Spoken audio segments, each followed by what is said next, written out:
our willpower, salvation will not be denied us.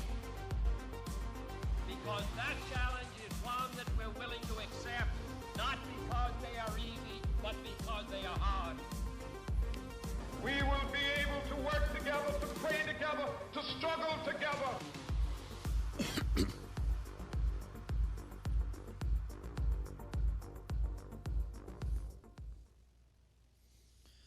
Hey, good morning.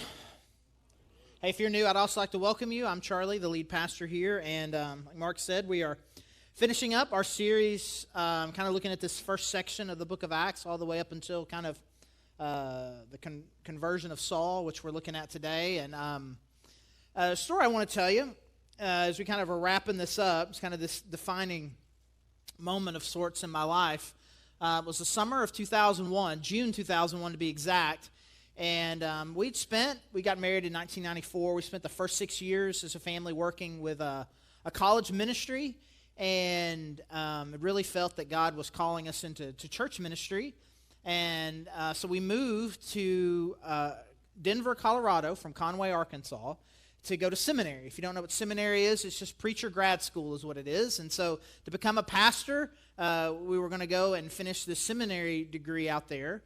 And so I was going to school during the day and getting a job, just trying to do what we can to kind of hang in there, as we are a family of four, 3-year-old, newborn, and full-time dad, student, and also just trying to work to kind of keep things going.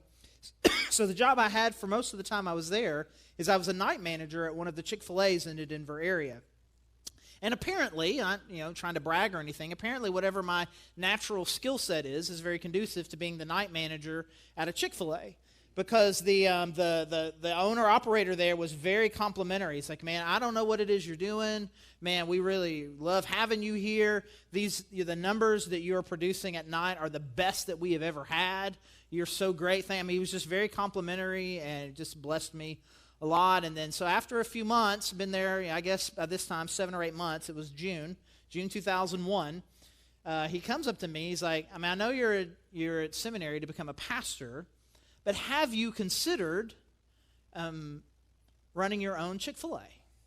And I'm like, no, I hadn't. And he's like, man, you really should. And so I had all these reasons why I should. It's like, man, I'm here to do ministry. He's like, man, you're doing ministry right now. I see the way that you interact with these kids that you're there and with our staff. I see the way that you do it. You're ministering to them now. And then he begins to list out all the ways that he uses this as a platform for ministry. He's like, and you'd be really good at it. You should totally do this. And so then he explains to me kind of what's involved. He says that in order to be able to do it, you don't really own anything. They still own it. You're just an operator, so you don't have to have this huge amount of money. You only need $5,000. It's changed since then, but at this time, 2001, you only need $5,000. And then he said this, and I will give you the $5,000. All right. And he said, listen, this was kind of known. He's like, this, that I'm kind of. He was the first operator that they ever let have 2 stores at once. He had a mall one and a freestanding one. He kind of invented this idea of what they called at that time outside sales. They sold hundreds of sandwiches and nuggets and things to the schools out there. He pioneered that. He's like, listen, I'm kind of this influencer. If I attach to your application a letter that says, I like this guy, you will get in. So you should totally do this. A couple of days later was the end of the month, where you have to print out all the papers and sales and everything for the month. And I don't know if this was by his design or not, but I printed out those things at the end of that night. I'm decent at math, and I can read a piece of paper. And so he told me about how the profit sharing works. And so I'm sitting there with this, and I did all the math. And the number that I came up with, and June was a slow month because there weren't all these sales that they were doing to schools. He cleared more money that month than I had ever made in a year. Certainly more than I was making that year. And you do the math times 12, but really it wouldn't be more times 12. It would probably be more like times 20 or 25. But we're talking about levels of money that I'm likely not ever going to see, which is fine. It's fine. And I think he knew, because he comes up to me like a couple of days after that and is like, Man, thanks for printing out those numbers for you. Have you thought any more about what I was talking to you about? Which, of course, I had. Obviously, this was a very significant moment for me. We were living, again, we're a family of four, the 3-year-old and the newborn, living in about 400 square feet apartment. And eating beans and free Chick-fil-A meals was essentially the diet that I had. And he had made a very convincing case. But I did something that I think was important. I prayed about it. I was like, God, this is an incredible opportunity. But what do you want? And as clear as anything, he says to me, I've got you on the path that I want you on. Keep going this way. And 18 years later, I don't regret it. I'm not sitting here with any remorse. I'm not telling you this story about that today is not a story about missed opportunities. But it is a story about kind of a life-defining moment for me. About there was kind of this fork in the road of my life, not just career-wise, what was I going to do, but also who am I going to be, and even at another level, who gets to decide who I am going to be. And so what we're going to be looking at today, and I think this is a great great way for us to kind of close out this series, is to ask ourselves, kind of think about these moments that we have. And we're going to look at this story, and in this story we're going to look at two different people that between the two of them have what I will call three very significant moments. And the kind of moments that I believe that God at some point in our life is going to ask each one of us to have. And the decision that we make will greatly affect who we are, our relationship with God, and really the course of our life. And as we wrap this up, I just kind of want us to kind of have this, kind of our last we will statement, that what we're talking about today is this, is that we will say yes to God moments. You're going to have a lot of God moments in your life. You're going to have a lot of moments where you have these defining moments, and God puts them there. And we want to make a commitment individually and collectively as a church that when we have these moments, that we will say yes to what it is that God is calling us to. So we have in Acts chapter 9, we're hearing again about this guy named Saul. We've seen him a couple of times. He was there at the stoning of Stephen, the first martyr post-Jesus, the first person, follower of Jesus, to be killed after Jesus' death and resurrection. He was there and was approving of it, and then is described as being this guy who was going all over Jerusalem, persecuting and arresting people that called themselves followers of Jesus. And here in Acts chapter 9, what he's trying to do here is he's trying to get it to the next level, to move the persecution and arrest and torture and sometimes murder of Christians, to move beyond just what's going on in Jerusalem. Verse 1, Acts chapter 9. Meanwhile, Saul was still breathing out murderous threats against the Lord's disciples.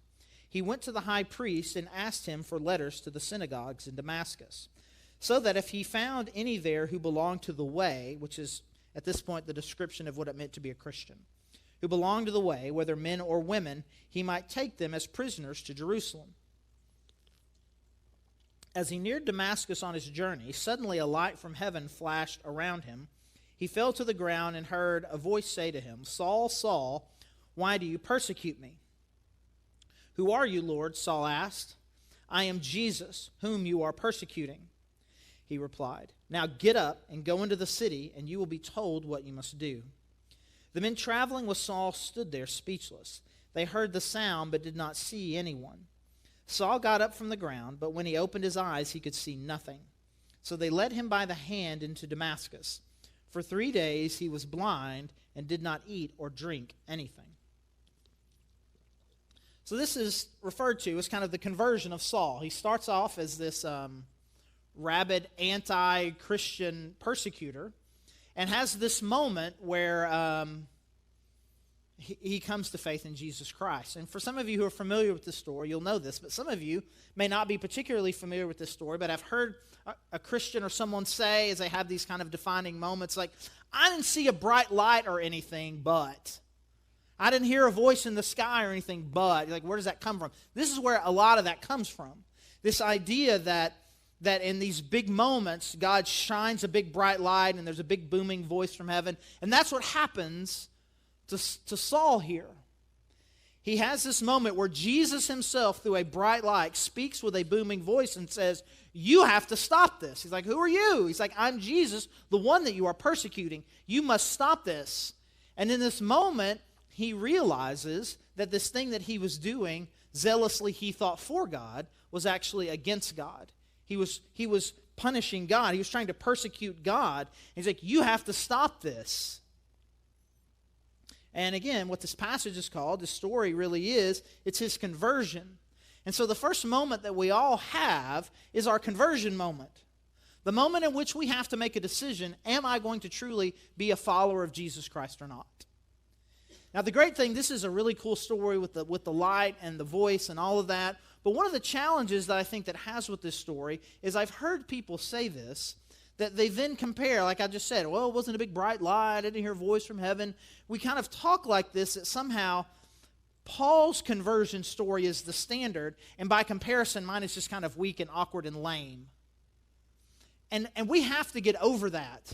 Because anytime any person recognizes that their sin has destroyed them, emotionally, spiritually, has eternally separated them from God, and that they are helpless without it. Anytime someone has that moment, it is an incredible moment. When you say yes to that, God, I need your help. I need Jesus' death on the cross to pay for my sins so that I can be given a relationship with you. Anytime that happens, that it is an amazing thing. And we do not need to be in a place. Again, I've heard way too many people say this over the years. Like, well, I didn't really do anything really bad, and I just kind of heard about Jesus, and I thought like I should, and there wasn't any big thing, and I just started following him. That's a great story, if you'll just tell it a little better, right? It's a great story. You recognize what your sin had done to you, and your need for Jesus, and you decided to follow him. Because that same sort of attitude, I think, sometimes keeps us from saying yes to Jesus in the first place. Because we are not a murderer, because we're not a persecutor, because we haven't been really bad, because there are people that I know that are worse than me, because I seem to be better than a lot of people, because I have all these reasons, I don't really need Jesus. Not like this. Not Paul needed something. I just need some encouragement every now and then to be a little bit better. I need advice. I need a spiritual counselor. No, we need Jesus who died for us. And we need absolute forgiveness because the sin that we have committed has undone ourselves and has destroyed our relationship with God. And we're in desperate need. So if you have never had that moment, regardless of your perception of your past, you are in desperate need of Jesus, and encourage you to say yes to that moment. But then we're going to here to be introduced to another guy, a guy named Ananias. A guy named Ananias who is a follower of Jesus, who is there in Damascus as well, which is now where Paul is. He hasn't eaten for a few days. He's still blind, and he's still trying to put his mind around what exactly has happened to me. And God, rather than deciding to visit Paul again, talks to this guy, Ananias. Verse 10, Acts chapter 9. In Damascus there was a disciple named Ananias. The Lord called to him in a vision, Ananias. Yes, Lord, he answered. The Lord told him, go to the house of Judas on Straight Street and ask for a man from Tarsus named Saul, for he is praying. In a vision he has seen a man named Ananias come and place his hands on him to restore his sight. Lord, Ananias answered, I have heard many reports about this man and all the harm he has done to your holy people in Jerusalem. And he has come here with authority from the chief priest to arrest all who call on your name. But the Lord said to Ananias, go. This man is my chosen instrument to proclaim my name to the Gentiles and their kings and to suffer and to the people of Israel. I will show him how much he must suffer for my name. Then Ananias went to the house and entered it. Placing his hands on Saul, he said, Brother Saul, the Lord Jesus, who appeared to you on the road as you were coming here, has sent me so that you may see again and be filled with the Holy Spirit. Now, to me, Ananias is kind of one of these underrated characters that kind of doesn't quite get as much positive publicity as a guy like this should. So, because what happens here is this murderer, whose only job, it seems, is to persecute and arrest Christians, comes to Damascus. And it's funny, I don't know if this is intentional, the writing, intentional what God actually said to Ananias, kind of whatever, but what God says, there's this guy named Saul, he's from Tarsus, he's in this house, you should go talk to him, he knows you're coming. And Ananias like, this ain't some random guy named Saul who happens to come from, I've heard of this guy, and he kills people like me. He's come here with the intention to arrest people like me. I'm not going to do that. And that is a perfectly reasonable response. I'm not going to go to the Christian murderer. I'm a Christian. That's why he's here. I'm not going. And God has a really eloquent response back to Ananias. Go. That's it. That is his response. That is his response to Ananias. He doesn't it's going to be fine. You'll be good. It's safe. No, I said go, and then you gave an objection, and then my response to that is actually go. Because there's a moment for Ananias, and again, I don't want to understate it. I want to bring it out. I mean, this is a very significant, scary thing that he was asked to do. But he has a moment too. We saw Saul's conversion moment. And now Ananias has what we're going to call a lordship moment.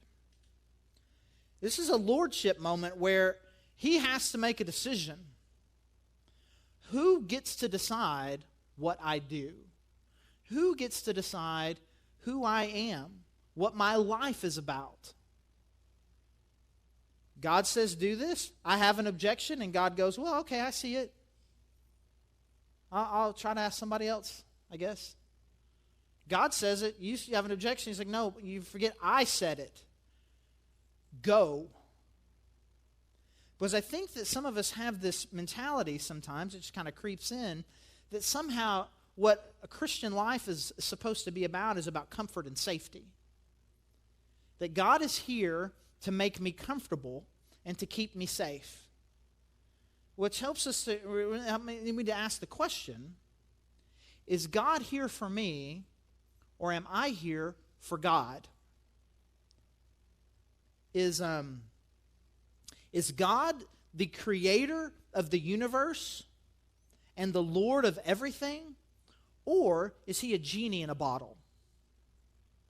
And by genie in a bottle, it's like I recognize that the genie in the bottle has all the power, has this unlimited amount of power, it would seem. And then there's some trick, right? And then this great, powerful being comes out, and I was like, I want more money. Poof. I want to be better looking. Poof, right? I mean, and that's the dynamic of the relationship. I now have this all-powerful genie who works for me, who is designed to give me the life that I want. Now, here's the thing. I know you all well enough to know that none of you would actually say that. Who's in charge, you or God? Oh, I think I know this one. God. Is God your genie in a bottle? No. But is he, though? Is God the Lord? Does Jesus Christ have the authority to tell you what to do, and you recognize that if he says it, I must say yes? I've already told you, I kind of led off with a story of kind of a lordship moment for me, where God had me on this particular path, and I asked him, he's like, this path seems good. He's like, no, this path. And I don't want you to hear that the point of that story is that clearly I made the right decision because I made the one that would give me less money, or somehow I chose the more spiritual one, that preacher is better than business owner. That is not the point of that story. The point of that story is I asked God, and God told me, because I could imagine a very similar situation Or some kid straight out of college decides to go to seminary, and he does this because he thinks that's what Christians are supposed to do, and he's trying to impress his parents, or he's trying to impress some pastor, or maybe he's even trying to earn his way with bonus points. Like, if I do this super spiritual thing, then God's going to be extra good to me. And he didn't really ask God if he was supposed to become a pastor. He just did it because he thought that's what you're supposed to do. And then this opportunity comes up, and God's like, I never wanted this for you. You thought this is what I wanted from you, but actually, you can do greater things for me by doing this. It's not about which one of these things is better. It is about who gets to decide. So as far as who you are and what you do and the way that you're living your life, who gets to decide? And so, but there's also more to it. I mean, career track is thing, kind of what my life is supposed to look like, what I'm supposed to live, who I'm supposed to, those kinds of things. But then there's also these lordship moments that really have to do a lot with sin. Because I think that there are some of us who have decided that there are some sins in our life that are just okay. God's okay with these. They're not that big of a deal. You know, there's bad sins, and then there's sins that God's like, oh, buddy. Or there's some sins, and you hear this, like, well, this, I can't help it.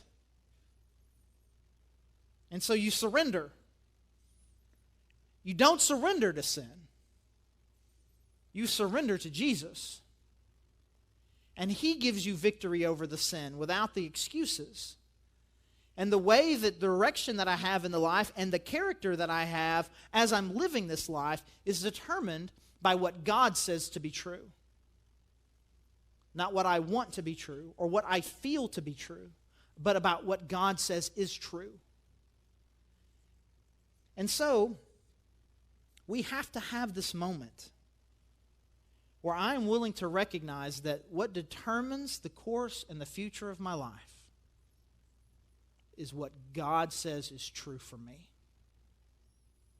I am here for God more than God is here for me. Because again, I'll just say this one more time. I think we just get confused because God is so overwhelmingly gracious, because the salvation that he offers us is completely and totally free, because of this huge sacrifice that Jesus made for us, and that everything is free that he gives us, that we just get a little confused. And we think that then the purpose is for God to just do good things for me.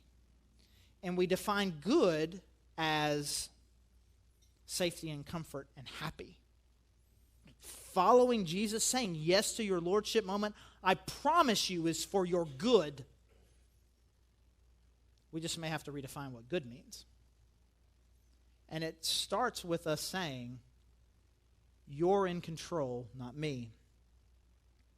As we finish up this passage, we've got Ananias. He's there with Saul, telling him, Saul sent me, hey, he sent me here so that you could see again and be filled with the Spirit. Verse 18. Immediately, something like scales fell from Saul's eyes, and he could see again. He got up and was baptized, and after taking some food, he regained his strength. Saul spent several days with the disciples in Damascus. At once, he began to preach in the synagogues that Jesus is the Son of God. So what we have here is that, he says it felt like scales, something just completely dropped. He could see again. He got up, he was baptized, he gained his strength from some food, spent some time there with guys in Damascus, and it says at once, immediately he recognized that what God was calling him to was to take what God had given him and to give it to somebody else. And so, again, this is, I love Saul, and this is a very powerful story, but sometimes his story is a little bit intimidating. Because this third moment that we're going to look at, it seems for him was simultaneous. And for lots of us, it's not. And if it's not simultaneous for us, and we look at for him it was simultaneous, it's like, well, I'm already behind, I quit, or whatever. Because the moment that he has here, what we're going to call it, in addition to a lordship moment, a conversion moment, is he has a mission moment where he recognizes immediately that his life is meant to be about taking what God has given to him and to give it away. that he is now on mission. My life is about being on mission for God. He got it, according to this, verse 20, he got it at once. He is converted and seemed to immediately understand this is who I'm supposed to be. In part, that's because God had a unique plan for Saul, but it's in part a little bit, that's just kind of how this dude is. None of us are zealous enough at anything to have been who Saul was before he became a Christian. Well, if Christians are bad, we should do something about it. Hey, we should do about it. Maybe we should arrest them. Hey, maybe we should go all over the country and do this, and we can be like, if we're going to do it, we're going to do it.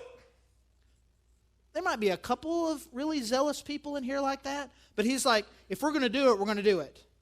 In the same way, and so this guy with this unique personality goes from the number one persecutor of Christians to boop bop, the greatest missionary the world has ever known, in what I'm defining as 2 moments, but for him is 1 moment. Now we're going to give each other a brief pass here and recognize, okay, well, that's not me, but you know what is you? God has called you to be on mission with him. That is the purpose of your life. Your purpose is mission. Now, I grew up in a church with a very traditional background, and if we use the word missionary meant something it was kind of this elite squad of people. And they would come and give reports at church, and they were weird, and they talked weird, and they dressed weird, and they did weird things, and they came back and were weird. And it was like God's elite weird force. And that's what missions was. And to be a missionary meant to you to be a part of the elite weird force. But then eventually we all have, and it's different now. Some of the people that are technically cross-cultural missionaries in other places are some of the best, most awesome, not weird people in the world. They just said yes to the thing that God called them to. But then there came a moment for me, and I hope there can come a moment for you where you recognize mission does not mean that I have to go 8 time zones away. Mission, someone who has a mission means I recognize that the purpose of my life is to take the message of hope and life of God through Jesus Christ to the world. Yeah, there are going to be some people that the way that they implement that mission is going to be a little more exotic. It's going to require more risk. It's very different. But that is not the same as saying that being on mission for God is only for elite people. It is what God has called all of us to do. God has called you to take what he has given you and give it away. Because here's the thing that I've witnessed, and I have seen this again for 25, 30 years. I remember when the guy who mentored me in college said this to me, that I was taking all this energy and I was using it to criticize my church. I was using it to criticize other Christians I knew that didn't get it. And I had all this energy, and it's like, I think what God's calling me to is to tell other Christians how they don't get it, and they're not doing it right, and they're not singing right, and they don't do right. And I remember him saying to me, he's like, God has given you this mission and this energy, but he has called us to take this and to take it out there. And if you fail to do that, what you'll become is just one more Christian who views it as his purpose to criticize other Christians. One church doesn't like this church doesn't like this church, and people, I know you've been a part of church where there's just infighting, and we just do this, and we pick at each other. But God has not called us to do that. He's called us, sure, to encourage each other, to help us get better, but what God has called us to do is all together be his elite weird force. Every one of us, to take the hope and message of life of Jesus Christ to a world that is broken and desperate for it. And for some people, again, that's going to be on the other side of the world.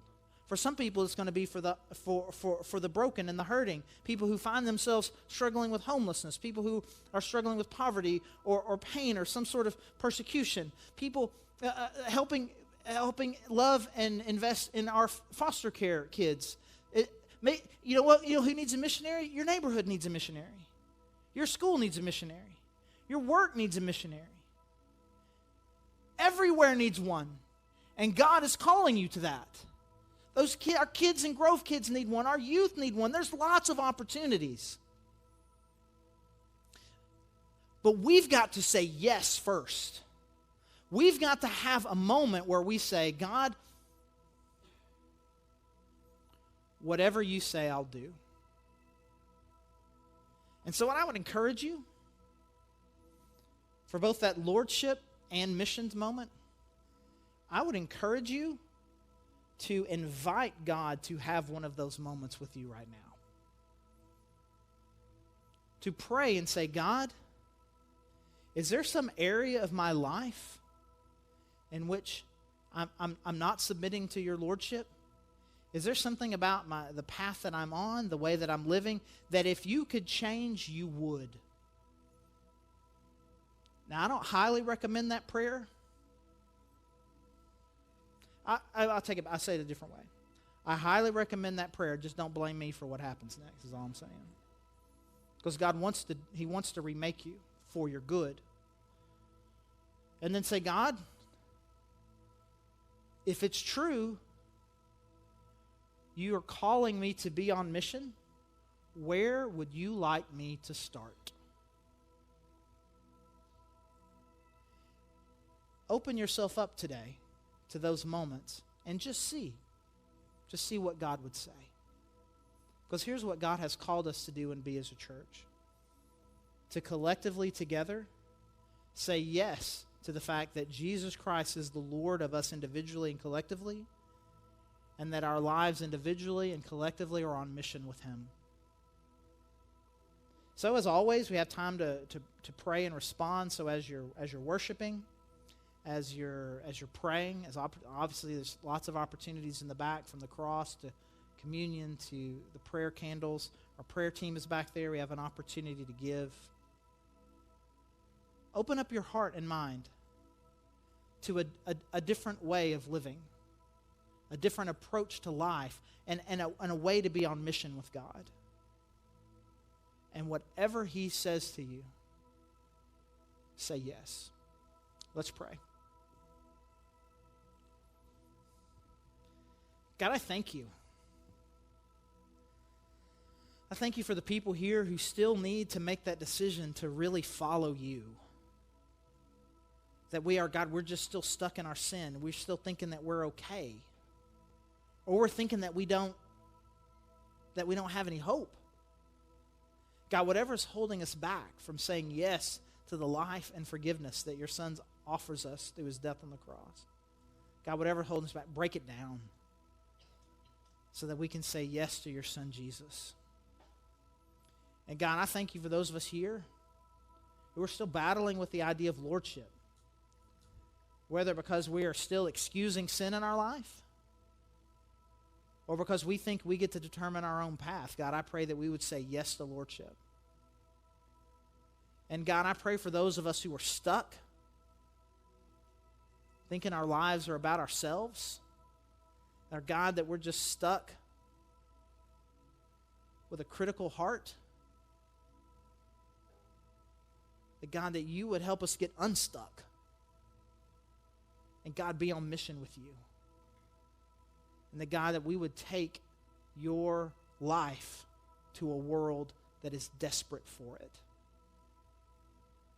God, help us say yes to you today. And as always, we are thankful for your Son, Jesus, and who makes all this possible. It's in His name that we pray. Amen.